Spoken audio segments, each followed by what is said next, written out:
Bonjour, on est en direct du marché de l'art, c'est Marion Dupuche-Rambert et je suis Art Advisor. En début d'année, il y a deux traditions qui perdurent, les vœux et l'horoscope de l'année à venir, soit ce qu'on tente de prédire par simple conjecture.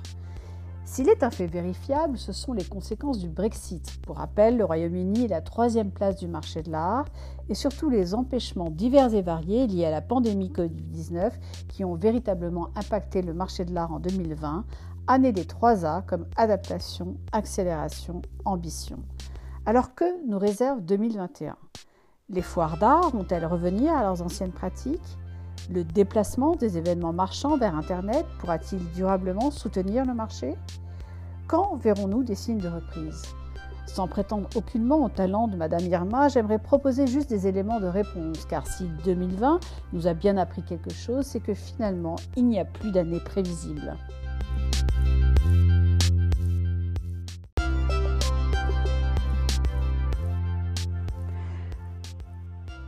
En 2021, une chose semble néanmoins acquise. Le marché de l'art, comme beaucoup d'autres, ne retrouvera pas sa forme d'avant la pandémie, et ce, même si cela lui était possible, car trop de choses ont été apprises, mais aussi laissées pour compte.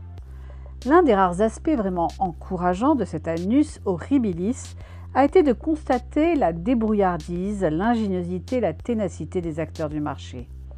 Nécessité étant mère de l'invention, nous avons pu assister, grâce à leurs innovations immédiates, à des parcours virtuels des plus grandes foires d'art, avec un credo pour les acteurs du marché de l'art et une quasi-obsession, toujours communiquer, surtout à distance, et rendre visibles les œuvres, accélérant de fait la transformation numérique des pratiques du marché.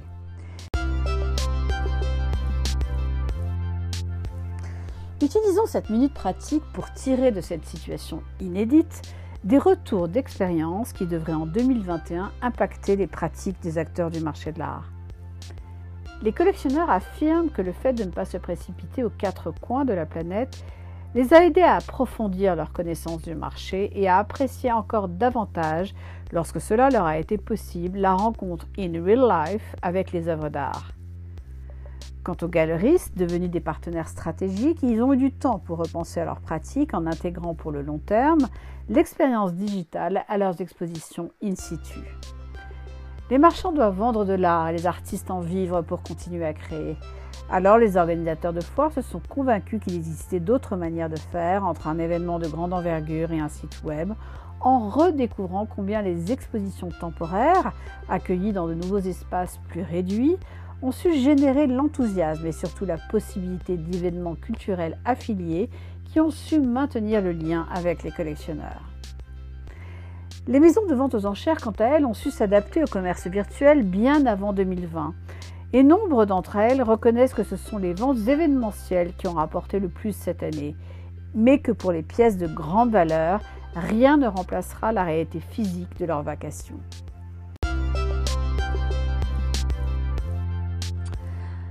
Assistons-nous alors juste à des prédictions pour 2021 ou des tendances plus lourdes ? Avant de donner des éléments de réponse, faisons d'abord 3 constats. Premier constat, plus les confinements et les restrictions perdurent, plus les pratiques pré-Covid sont amenées à changer. Deuxième constat, les plateformes en ligne ont su trouver leur place dans le marché d'art depuis quelques années pour diffuser et commercialiser certaines catégories d'œuvres, sans néanmoins la participation systématique d'un tiers de confiance pour garantir au mieux l'authenticité du bien acquis. Troisième constat, d'aucuns craignent que ce marché d'acheteurs ne pousse les vendeurs démunis par la crise à se défaire de leurs œuvres, engageant de fait un recul des prix. Reprenons maintenant notre grille d'analyse 3A pour dégager des tendances fortes pour 2021.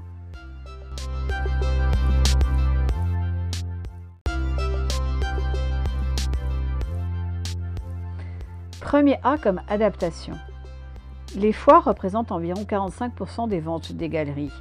Et hormis Art Dubaï, toujours prévu au mois de mars, les grands rendez-vous, Art Basel Hong Kong ou TEFAF Maastricht, sont déjà décalés au mois de mai et Art Basel en septembre afin de s'assurer d'un ralentissement de la pandémie et surtout d'une couverture vaccinale maximale. De nouveaux sites et des événements sur mesure sont déjà programmés, signalant ainsi une forme de résistance durable aux événements de grande envergure et surtout une demande accrue pour des événements exclusifs dotés d'une composante numérique immersive pour en faire profiter un plus grand nombre. Ainsi, le marché de l'art va continuer à s'adapter en mettant l'accent sur la présentation de l'art dans des endroits singuliers et innovants, avec en relais constant les réseaux sociaux. Le deuxième A comme accélération. L'audience des acheteurs potentiels continuera de s'élargir en 2021 car la transformation technologique rapide et l'adoption des canaux numériques pour communiquer et informer resteront une priorité.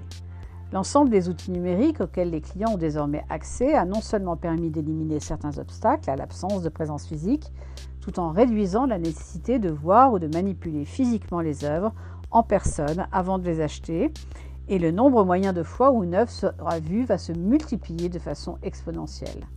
D'autre part, la tendance à la consolidation des acteurs du marché de l'art et à la génération de l'information va s'accélérer, gommant de plus en plus les distinctions entre foires d'art, galeries et maisons de vente aux enchères, dès qu'il s'agira de vendre des œuvres, faisant ainsi converger les marchés primaires et secondaires à une échelle encore plus grande que l'an dernier. Enfin, il est prévisible que le marché asiatique continuera de croître et ce de façon exponentielle. La vigueur du marché asiatique ayant connu un changement radical en 2020 avec un afflux régulier de nouveaux acheteurs toujours plus jeunes et une demande d'œuvres d'artistes occidentaux et émergents en constante augmentation. Le troisième A comme ambition. Conscient véritablement d'un changement d'époque, le monde de l'art devrait continuer de faire des progrès importants en matière de développement durable. De l'élimination des catalogues imprimés ou des invitations papier, ou bien encore des caisses d'emballage pour l'expédition d'œuvres d'art, à la diminution du transport aérien international pour assister aux foires et expositions d'art organisées depuis différemment, il ressort un consensus très large de l'ensemble des acteurs sur la façon de réduire les déchets et d'intégrer des pratiques plus durables. Ce faisant, il y aura également un changement dans la façon dont l'artiste lui-même illustrera les préoccupations croissantes de cette crise écologique et économique. Par ailleurs, les ventes aux enchères traditionnelles ont laissé leur place à des modèles plus hybrides avec des propositions transversales en 2020 qui ont programmé l'art contemporain aux côtés de ventes de voitures et d'objets de design.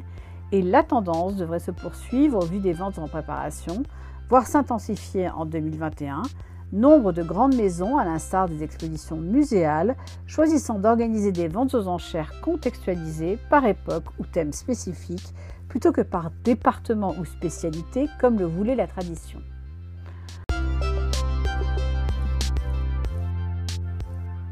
Enfin, des ambitions pour les artistes à échelle plus géographique s'expriment d'ores et déjà.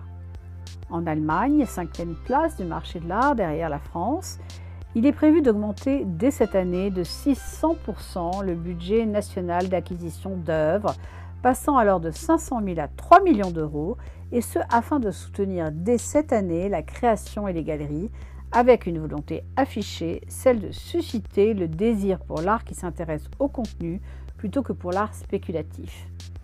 De même, sur le continent africain, de grandes métropoles sont en passe de devenir les nouvelles destinations incontournables pour les collectionneurs férus de découvertes, avec depuis une petite décennie une croissance continue de ce segment du marché de l'art contemporain international. De fait, on ne compte plus le nombre de projets et d'événements dans lesquels participent des artistes originaires d'Afrique et de sa diaspora. De la Biennale de Venise, en passant par les différentes éditions d'Art Basel à travers le monde, ou bien encore Frieze London ou la FIAC, et par ailleurs l'organisation de foires internationales ou de biennales qui leur sont dédiées, tout cela a créé un engouement de plus en plus fort pour ces artistes, ce qui suscite un intérêt accru pour l'histoire de l'art du continent africain. Et cette tendance est renforcée par la capacité du continent à participer numériquement et à échelle internationale à la diffusion de ces artistes et à la visibilité de leurs œuvres. Ainsi, en 2021, plusieurs hubs artistiques en Afrique se préparent à accueillir la création de la scène contemporaine du continent, et parmi lesquelles des villes comme le Cap en Afrique du Sud, Lagos et Benin City au Nigeria, Abidjan et Dakar en Afrique de l'Ouest, Rabat et Marrakech au Maroc, Ouidah, Cotonou et Lomé dans le golfe de Guinée.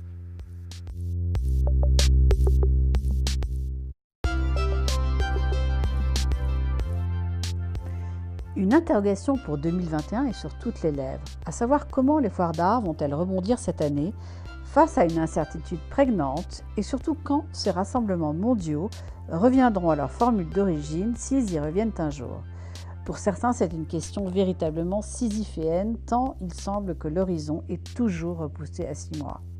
Le marché de l'art post-pandémie risque d'être bien différent qu'auparavant, à la fois plus régionalisé, plus connecté et surtout plus accessible. En effet, les ventes aux enchères diffusées largement en direct en 2020 ont révélé un phénomène. Des millions de spectateurs, dont une grande partie en Asie, se sont mis à regarder d'autres personnes dépenser parfois des sommes inimaginables en œuvres d'art. Et cette nouvelle pratique aura des conséquences à moyen et long terme pour le marché de l'art, d'autant que les clients asiatiques réalisent environ 30% des ventes aux enchères mondiales, avec une proportion importante pour l'acquisition des lots les plus chers. Et le déménagement forcé des événements marchands en ligne a amené une nouvelle génération d'acheteurs, les millennials. Par ailleurs, le marché de l'art est féru de premières fois et de nouvelles expériences, et le restera en 2021. Mais la nouveauté a néanmoins une limite, et déjà certains se disent saturés d'informations et de retransmissions en ligne. C'est aussi une bonne nouvelle, car en tant que créatures sociales, nous aspirons aussi au retour de contacts humains lors de nos découvertes d'œuvres d'art. Et en tant que créatures adaptatives, nous allons assez facilement vers de nouvelles pratiques, avec le déploiement d'initiatives locales plutôt que mondiales, afin d'ouvrir le marché à toutes les œuvres d'art et à tous les artistes. Le mot de la fin pour illustrer toutes ces tendances et prédictions: un tableau de Soulages appartenant à la famille Senghor a été vendu plus de 1 200 000 € aux enchères en France il y a quelques jours. La vente était retransmise en ligne et en direct et a duré une dizaine de minutes dans les locaux de la maison de vente en Normandie, à Caen. On a assisté à une très belle bataille serrée entre 6 acheteurs au téléphone et 1 acheteur en salle. Et finalement, c'est un acheteur européen au téléphone qui a eu le dernier mot, en étant assisté de l'expertise d'un tiers de confiance, celle du commissaire-priseur, afin de rendre l'expérience à distance la plus fiable possible. Voilà, c'était En direct du marché de l'art, épisode 2 de la saison 2, Marché de l'art, horoscope 2021. Restez à l'écoute pour un prochain épisode ou, comme nos amis anglo-saxons aiment à le dire, stay tuned.